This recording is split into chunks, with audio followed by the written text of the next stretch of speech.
Welcome to the second part. अभी तक हम डिस्कस कर चुके हैं डिस्क्रिमिनेंट एनालिसिस में ये सारे चीज़ें क्या हैं। एक fast quick revision, mean median mode पता लग रहा है हमारे दो ग्रुप वाइज। अगर यहाँ दो कैटेगरी हैं, तीन होती है तो तीनों के आते हैं अलग अलग ग्रुप। अनोवा टेबल से हमें ये पता लगता है कि नंबर एक तो क्या सारे सिग्निफिकेंटली रिलेटेड हैं या नहीं हमारे डिपेंडेंट वेरिएबल से इंडिविजुअल में। और विल्क्स लैम्डा हमें बताता है इनकी इम्पोर्टेंस, जितना कम विल्क्स लैम्डा उतना अच्छा। और विल्क्स लैम्डा एक तरह का 1-r² है। पूल्ड ये हमारा, आपको ध्यान हो मैंने कहा था कि ये थोड़ा सा हाई लग रहा है मुझे, 0.5 के करीब है कोरिलेशन, ये भी 0.4 के करीब है, तो शायद मल्टीकोलिनिटी इशू हो सकते हैं इसमें pooled with in group matrix में। कोवेरियंस मैट्रिक्स एक अजम्पशन है कि ये वैल्यू इक्वल होनी चाहिए दो ग्रुप की, 15, 12, -2, 7, ये तो काफ़ी फ़र्क लग रहा है, 0.18 और 5। तो इसको चेक करता है बॉक्सैम, और बॉक्सैम ने कहा कोई दिक्कत नहीं है, ये ठीक है। अगर बॉक्सैम हमारा 0.05 से छोटा आता है तो इन दैट केस हमें डिस्क्रिमिनेंट में क्लासीफाई में सेपरेट ग्रुप करना होता है। नेक्स्ट है हमारा आइगन वैल्यू और विल्क्स लैम्डा, जो एक तरह का चेकिंग मैकेनिज़्म है जो रिग्रेशन की, जो हमारी ये टेबल थी अनोवा, इससे निकलता है। इन दोनों का रेशो, रिग्रेशन और रेजिडुअल का, हमारा इसका नाम हमने रखा है आइगन वैल्यू, और रेजिडुअल टोटल का कितना परसेंटेज है इसको हम बोलते हैं विल्क्स लैम्डा। तो ये दोनों हमारे एक तरह के चेकिंग है मैकेनिज्म के। फिर है हमारा रिग्रेशन इक्वेशन क्या है, ये रिग्रेशन इक्वेशन है, और रिग्रेशन इक्वेशन में हमारा कौन से सा इन ऑर्डर ऑफ इम्पोर्टेंस है, ये इम्पोर्टेंस पता लग गई। अगर इसका पैटर्न और अनोवा का सेम नहीं है तो हम रेफ़र करेंगे स्ट्रक्चर मैट्रिक्स को, और हम इसी ऑर्डर में बोलेंगे इम्पोर्टेंस है। इसका मतलब यहाँ पे कहीं ना कहीं मल्टीकोलिनिटी अपना इशू है। इसमें एक ग्रुप सेंट्रेड होता है, इन दोनों का मीन आप ले लीजिए, जैसे यहाँ तो एग्जैक्टली सेम है तो 0 आ गया, अदरवाइज़ ये वैल्यू अलग अलग हैं, दोनों का मीन ले, वो सेंटर पॉइंट है। उससे एक तरफ जो वैल्यू लिखी होती है इसको हमेशा पढ़ा जाएगा, इससे ऊपर की तरफ लो रिस्क, इससे और छोटे की तरफ हाई रिस्क, बीच का हमें पता नहीं, केसेस कम ज़्यादा हैं। प्रोबेबिलिटी, अगर हमारे केसेस कम ज़्यादा हैं, मैं एक और वीडियो में डिस्कस करूँगा, तो उस केस में हम यहाँ पे कंप्यूट फ्रॉम ग्रुप साइज़ कर देंगे। अभी तो चाहे ऑल कर दें, दोनों सेम ही हैं, तब इसके रिजल्ट्स अच्छे होंगे। अब एक तो तरीका है मेरे पास इससे प्रिडिक्शन करने का कि मैंने ये इक्वेशन रखी और इक्वेशन से मैं ये वैल्यू का स्कोर कैलकुलेट कर दूंगा, और 0 से बड़ा मतलब हाई रिस्क, देख सकते हैं 0 से छोटा मतलब हाई रिस्क, 0 से बड़ा लो रिस्क। एक तरीका तो ये है, और इजी तरीका यही है। दूसरा तरीका ये है कि इसने हमें दो दिए हैं टेबल्स, फंक्शन कोफिशिएंट, दोनों के अंदर पुट करें वैल्यू, यानी ये वाली वैल्यू 24, 1.2 और 4 इसमें भी पुट करें, इस इक्वेशन में इसमें भी पुट करें। जिसकी न्यूमेरिकल वैल्यू ज़्यादा आएगी, जैसे अगर हाई की ज़्यादा आ रही है तो ये हाई में जाएगा, लो की ज़्यादा है तो लो में जाएगा। ये मैं आपको एक सेपरेट वीडियो में एक्सेल में करके दिखा दूँगा, पर ये एक लंबा प्रोसीजर है, वो प्रोसीजर ज़्यादा ठीक है कि यहाँ पे आप इक्वेशन में रखें अपनी वैल्यूज़ को, और इस सेंट्रॉइड से वैल्यू को देख लें कि ये मैनुअल कैलकुलेट करना हो तो हाई में जाएगा या लो में जाएगा। फाइनली ये टेबल आ गई। अब इस टेबल पे कुछ ऑब्जेक्शंस हैं। ऑब्जेक्शन क्या है, लोगों का कहना है कि आपने इस डाटा सेट से तो इक्वेशन बनाई, इसी के ऊपर चेक कर दिया, और आपने कहा देखो कितने बढ़िया रिजल्ट आए हैं, तो उसी डाटा सेट पे जिससे आपने डाटा सेट से मॉडल बनाया है उस पर तो अच्छे आएंगे ही आएंगे रिजल्ट।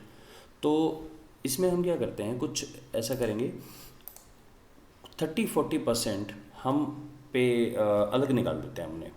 इसको हम अब दो तरह का सैंपल बोलेंगे। एक होता है हमारा एनालाइज सैंपल, एनालिसिस सैंपल, दूसरा होता है वैलिडेशन सैंपल।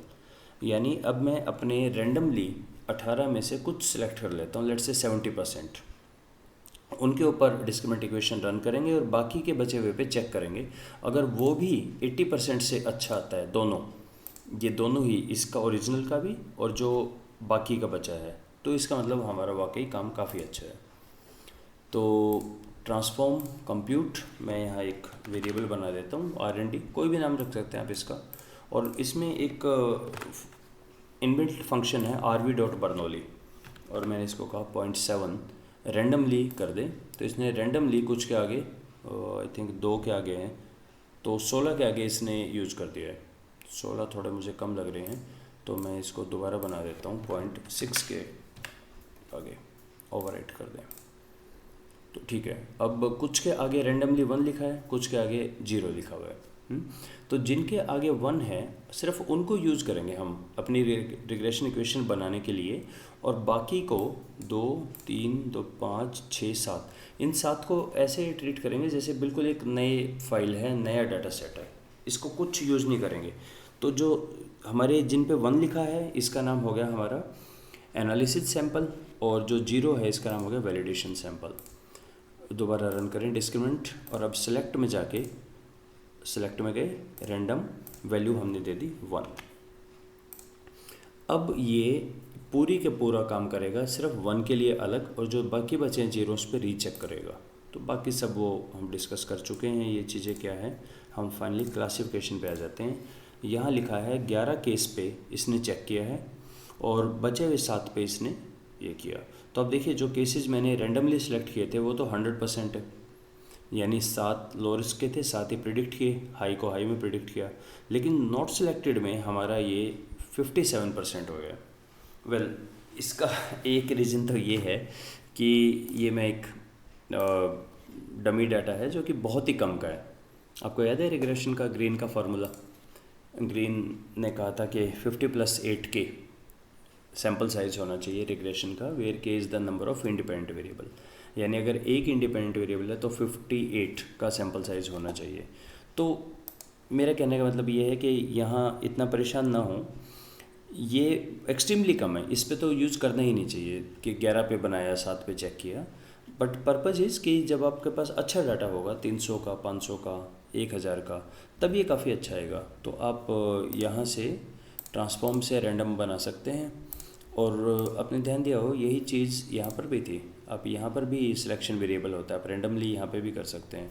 तो नरेश मल्होत्रा जी बोलते हैं कि अगर आपका बड़ा सैंपल है तो रफली 2 में डिवाइड कर दें और दोनों में सेपरेट चेक करें रैंडमली, और 50% पे यानी रैंडम नंबर जनरेट कर दें, 1 पे चेक करें फिर 0 पे चेक करें। अगर दोनों के रिज़ल्ट सेम आ रहे हैं तो आपके रिज़ल्ट बहुत रोबस्ट हैं, वरना आपको देखना पड़ेगा। तो यहाँ तो छोटा सैंपल है तो खैर हम छोड़ सकते हैं इसको, पर ये भी नरेश मल्होत्रा बुक में लिखा हुआ है कि दोनों 80% से अगर अच्छे हैं तो इसकी प्रिडिक्शन एबिलिटी ठीक है। तो एक तो ये चीज़ हुई। और स्टेप वाइज क्या होता है?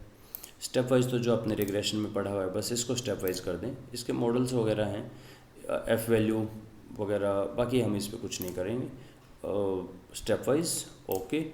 और आप ये देख लें कि इसने यहाँ पर क्या बताया होगा। शुरू से इसने बताया होगा कि कोई काम का है या बेकार है।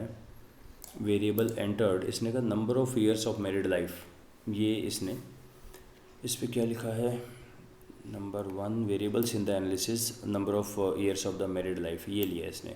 नॉट इन द एनालिसिस में इसने एज और इसको किया, और फर्स्ट मॉडल में एज इनकम को। तो इसका मतलब तीनों में सबसे इम्पोर्टेंट कौन है? सबसे इम्पोर्टेंट है तीनों में number of years of married life. तो स्टेप वाइज के आपको पता है।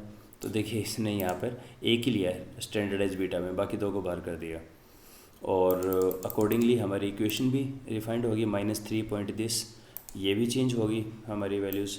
अब इसका हम स्कोर ले लेंगे, और ओवरऑल कोई फ़र्क पड़ा 90 और 42, खैर ये तो थोड़ा बायस्ड है। तो स्टेप वाइज रिग्रेशन हमेशा आपको बहुत अच्छे रिजल्ट देगा, और जो मल्टी कोलिनिटी के इश्यूज़ हैं उनको बिल्कुल बाहर कर देगा।